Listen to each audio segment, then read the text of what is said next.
nice bit of juice in the morning, especially in my Bing Bong cup, which talks very heavily about sugar. If you've seen Inside Out, I'm going to put the cup away because I would understand if looking at Bing Bong would trigger some feelings, because it's still too soon to talk about that scene.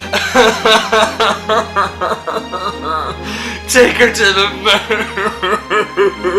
moon. So, coming away from all that, good morning, what about you? How's it going? I hope you're all keeping well today, wherever you are in the world. So, what are we talking about today?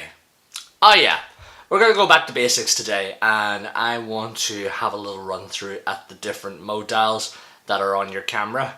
What? What's the point in that, Mark? I mean, we all know what the different modes and such and all are, surely. So why are we going back to this? Alright. Calm down, just for 1 minute and hear me out. Okay? You calm? Good. Excellent. So having worked as a photographer and worked with cameras and would teach photography and such, I've met many different kinds of photographers, from amateurs to professionals. And everybody has a different understanding of how the camera works. So especially when it comes to an amateur, when you come around to buying your first, like say, SLR compact system camera, coming away from a point and shoot, you know, everything is going to start working a good fair bit more differently. So they will. And the one thing I always generally hear when I talk to amateurs about different modals and such is this response. I see my friend, God bless him, I mean, he's a professional photographer. He told me to go for this camera. Oh yes, and when you're learning about the camera and such, oh no, you shouldn't be working in auto, so you should, no. He told me I need to go straight to manual. Manual's the best setting to go for. It's going to get me the best photographs, so it is. So don't get me wrong, it's absolutely fantastic that, you know, so many people want to learn about manual and such. So many people want to take control of their camera, but it's like learning how to swim. You don't just jump straight into the deep end. You learn, you swim, you start from the shallow and keep working along until you get to the deep end. So I just want to take this time to just run through some of the modals and give you my own explanations as to like why we would use them, where we would use them and such. So let's get running through then, shall we? So naturally, of course, when we get the camera, the best setting of all to start working on is auto. Now, what's great about auto is that the camera does all the work where exposure is concerned.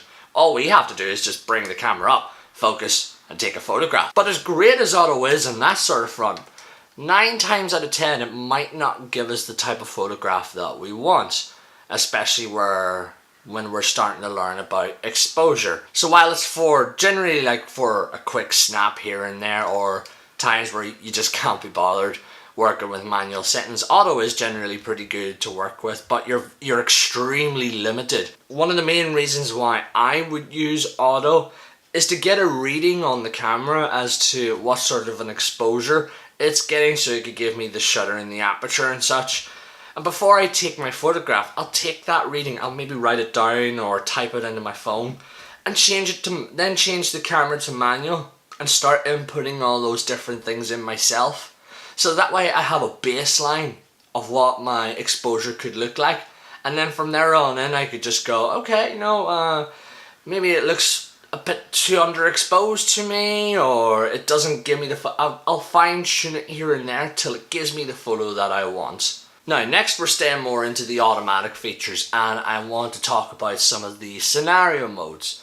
You'll notice on your camera now it might be listed a little bit differently for some, like on my Sony it's listed as SCN, but you might see them as like different icons. You might see SCN or it says scene, but at the end of the day you're gonna have a wide variety of these different options.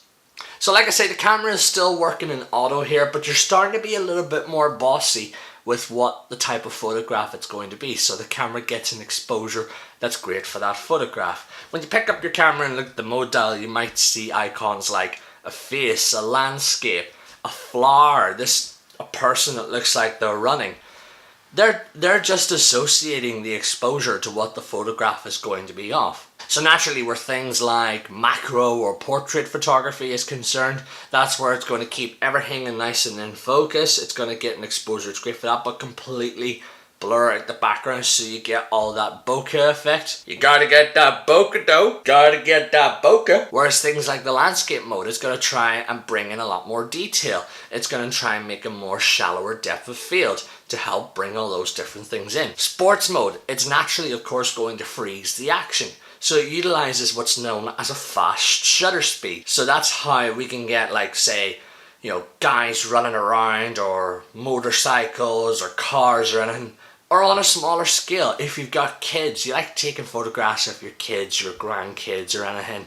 And it's hard to take photos of kids majority of the time because they have so much energy, it's hard to keep them still. Whereas the nighttime mode would be the reverse, it would slow it down. So again, this is another great step in understanding how exposure and such works, is because it has an association to what the photo is going to be of. So what if I want to start taking control of my own exposure? Well, let's look at the other side of the dial. When we move from auto, we come to P. And no, P doesn't stand for photography. This is not the photography mode. So P stands for program or programmable auto. What's great about P is that yes, it's still working in automatic here. So your aperture and your shutter speed is all going to be set automatically. The camera's getting that for you. But we have little rooms for fine tuning. Like I could set the camera's sensitivity, like the ISO, or I could change the white balance, or I could change things like my exposure metering and such. I have little rooms of fine tuning so that I can get a much more accurate exposure for what the camera's going to read to me. You can also do things like exposure compensation. So where that's concerned is we're just basically taking what the exposure is and overexposing it or underexposing it. Or in layman's terms, we're taking what the photograph is going to be off and we're going to brighten it and darken it. So you're in auto, but you're saying auto make it brighter, auto make it darker, or auto make it pretty much perfect exposure. We then start coming to the likes of S and A, or if you're a Canon user, it'll say TV and AV. These are known as your priority modes. So S will be shutter speed priority, A will be aperture priority. Where you're a Canon user, it means time value and aperture value. So with shutter speed priority, we're basically in control of one main thing, and that's the shutter speed. The camera then sets the aperture to correspond with whatever shutter speed we're setting. Vice versa for aperture priority. We're in control of the aperture, but the camera sets us a shutter speed to correspond with it. So where can I use these two different ones? Well, shutter speed priority. Think about speed. Speed relates to movement.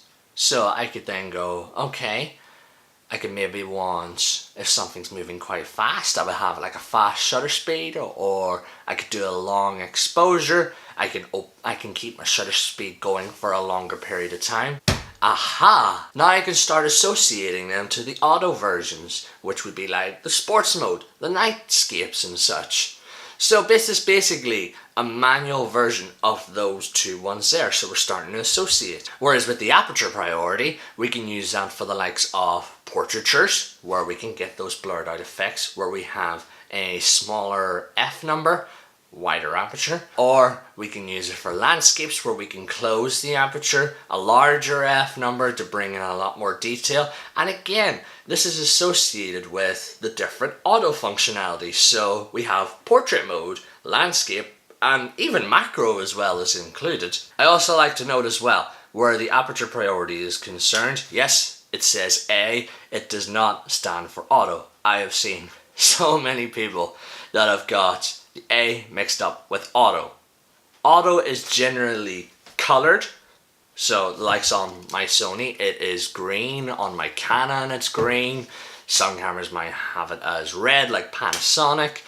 They'll either also have it listed as saying it actually says auto and such on it. So keep an eye out on those different colors, because it's basically one of the only options on the mode dial that is colored. Then of course we come to the final one, which is manual. So with manual, we're in full absolute total control of the camera. So we set the camera's aperture, the shutter speed, the ISO, all those different things. But you can see how along the way we've built a bit more of an understanding of how aperture works, what if playing by aperture priority. We have a better understanding with how shutter speed works with playing about with shutter speed priority. We have an understanding of how they can correlate with each other, especially where things like ISO can start coming into play with playing with the program. We have that association with the different images, so the likes of the scene modes, portrait, landscape, macro, all those different things. So now we've come fully into manual, so this is where we can then start setting everything all together. We can start inputting a lot of these different things. It's great that people are so eager to get into manual, especially for people that have grown up with film cameras and such, where we had to do things like setting our aperture, our shutter and such, and all manually. But nowadays, with digital cameras, we don't necessarily have to. I mean, for me, I only ever use manual when it comes to my own music photography because I need so much more control. But outside of that, most of the time, I'm in the priority modes. Mostly like shutter speed priority. So it's up to you on what way you want to work the camera. I mean, you don't have to listen to me. If you prefer staying on the likes of auto or manual or anything, certainly go on ahead, as long as you're getting the photographs that you want. But if you're really wanting to learn about the camera, really wanting to learn about exposure, and really wanting to learn about all these different sort of things, it's good to experiment with the different modes. So if you're learning about photography and you find this video to be very useful to you, then let me know in the comments down below. And while you're at it, do feel free to like the video, share, and press that wee subscribe button as well so that you can stay up to date with future videos. So that's it from me, and bing bong.